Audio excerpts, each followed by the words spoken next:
Herzlich willkommen beim Tutorial zum Aufbau der Fotostation Teil 1. Setting und Beleuchtung. Wir bauen heute gemeinsam diese Fotostation auf und legen den Grundstein für die Aufnahme solcher Fotos. Hintergrundsystem. Wir beginnen mit dem Aufbau des Hintergrundsystems samt 1,35 m Fotokarton. Dazu brauchen wir einen Tisch mit mindestens derselben Breite wie der Fotokarton, diese Tasche mit dem Hintergrundsystem, diese Kiste mit der Fotokartonrolle, große und kleine Klammern aus der gelben Kiste und eventuell ein Cuttermesser. Zunächst nehmen wir die schwarze Tasche zur Hand und stellen die beiden Stative daraus hinter dem Tisch auf. Dazu die Schraube unten lockern und die Beine so breit wie möglich aufstellen. Damit sie nicht verkanten, abwechselnd an allen 3 Beinen ziehen. Die Schraube wieder befestigen. Die Kappen abschrauben und zur Seite legen. Die Querstäbe kann je nach benötigter Länge aus bis zu 4 Stangen bestehen. Wir brauchen für 1,35 m Fotokarton nur 2 Stangen und nehmen dazu die beiden Endstangen. Man erkennt sie an dieser Öffnung. Die Stangen werden zusammengesetzt und auf die Stative gesteckt. Hierbei auf die Ausrichtung der Führungsnute achten.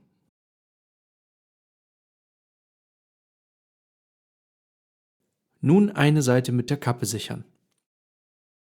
Den Fotokarton aus der Kiste herausholen, die andere Seite wieder anheben und den Fotokarton so auf die Stange schieben, dass der Karton nach hinten abgerollt werden kann. Auch diese Seite mit der Kappe sichern. Die Stative auf beiden Seiten auf die gleiche Höhe anheben, dazu mit dem untersten Verschluss anfangen. Für die meisten Objekte sollte die Höhe von etwa 1,50 m bis 2 m ausreichen. Sobald die benötigte Höhe erreicht ist, kann der Fotokarton bis zur Vorderseite des Tisches abgerollt werden. Wenn es Flecken aus vorheriger Benutzung gibt, muss der Karton beschnitten werden.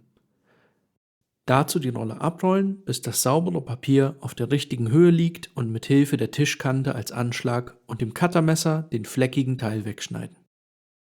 Der Schnitt muss nicht perfekt gerade sein.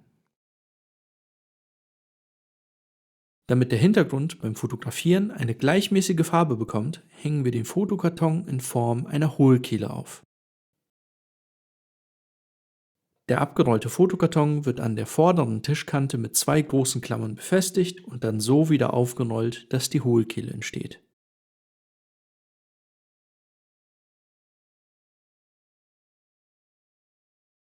Hierbei muss auf Symmetrie geachtet werden. Danach mit einer kleinen Klammer die Rolle befestigen und fertig ist der Hintergrund der Fotostation. Beleuchtung. Für die Beleuchtung unserer Fotos verwenden wir Blitze mit Softboxen. Wir benötigen für den Aufbau die Blitzköpfe aus der gelben Kiste, die Softboxen, 2 Stative aus der Stativtasche und das Funksystem aus dem Kamerakoffer. Zunächst werden die 2 Stative aufgebaut. Wieder die Flügelschrauben lockern, die Beine so weit wie möglich auseinanderziehen und die Flügelschrauben wieder anziehen. Auf diese Stative werden dann die Blitze gesetzt. Dazu muss diese Schraube aufgedreht werden. Wenn der Blitz eingerastet ist, wieder festschrauben. Wenn der Anschluss nicht nach unten zeigt, kann mit Hilfe dieses Hebels die Schraube gelockert werden. Danach wieder festziehen.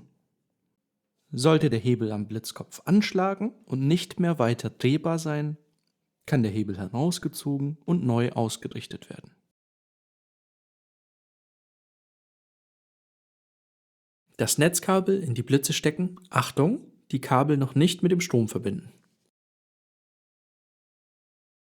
Als nächstes werden die Softboxen aufgeklappt.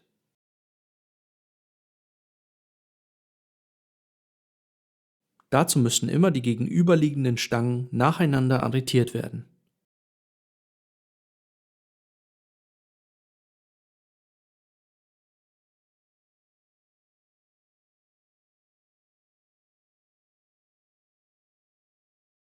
den innenliegenden Diffusor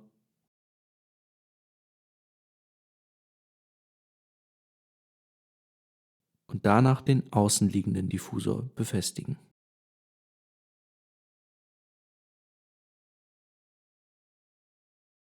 Jetzt noch die Schutzkappen der Blitze abnehmen.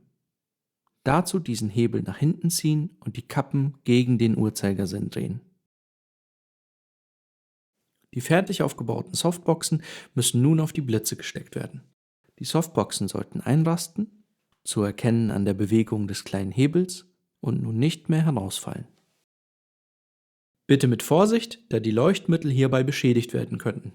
Die Softboxen müssen je nach Objekt am Ende quer oder hochkant aufgestellt werden. Dazu dieses Rädchen am Adapter lösen und die Softbox in die korrekte Position drehen. Jetzt müssen noch die Funkempfänger eingesteckt werden. Sie kommen in diese 6,3 mm Klinkenbuchse. Die Empfänger und der Sender müssen auf denselben der 16 verfügbaren Funkkanäle eingestellt werden, damit sie miteinander kommunizieren können. Den Schalter auf On stellen. Die Blitze erst jetzt mit dem Strom verbinden und einschalten. Es gibt am Blitz einige Einstellmöglichkeiten. Zunächst möchten wir die Blitzintensität auf 4,0 für einen guten Startwert stellen. Dazu den Drehregler drehen. Dann schalten wir das Einstelllicht an. Dazu auf den Drehregler klicken. Um die Helligkeit des Einstelllichts zu verändern, können die Pfeiltasten verwendet werden. Das Einstelllicht beleuchtet das Objekt vor dem eigentlichen Auslösen des Blitzes, damit ein wenig Licht zum Fokussieren da ist. Die fertig aufgebauten Blitze werden mit ein wenig Abstand zum Tisch links und rechts davor aufgestellt. Sie sollten etwas höher als das Objekt sein, davon gleich weit weg und ausgehend vom Blitzkopf, also der Mitte der Softbox, mit einem Neigungswinkel von etwa 15 Grad auf das Objekt gerichtet sein. Um den Neigungswinkel einzustellen, muss die Befestigung mit diesem Hebel gelockert werden, danach wieder festziehen. Die Beleuchtung ist nun auch fertig. Kommen wir nun zum Kamerastativ. Es befindet sich in der grünen Stativtasche. Zunächst das Stativ ganz ausfahren, dazu die Clips lösen und das Stativ anheben, bis die Beine hörbar ihre Gesamtlänge erreicht haben. Die Clips wieder befestigen und die Beine auseinanderziehen.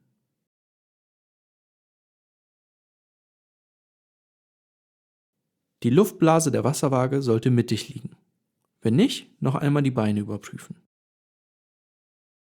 Das Stativ dann so drehen, dass der Sicherungshebel von der Station weg zeigt. Das Rädchen, um die Neigung des Kugelkopfs einzustellen, sollte sich auf der linken Seite befinden, damit die Kamera beim Einstellen mit der rechten Hand festgehalten werden kann.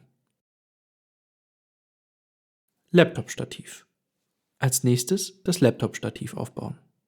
Der Fuß ist in der grünen Stativtasche und die Tischplatte samt Sicherheitsschrauben in der Kiste. Den Fuß so breit wie möglich ausfahren, dazu die Schraube erst lockern, die Beine auseinanderziehen und die Schraube wieder anziehen. Die Tischplatte aufsetzen und mit diesem Rädchen befestigen. Die Höhe des Stativs je nach benötigter Arbeitshöhe anpassen, indem diese Schraube gelöst wird. Die Platte dann so drehen, dass die Durchführung für Kabel hinten links liegt. Weiter geht's im zweiten Teil.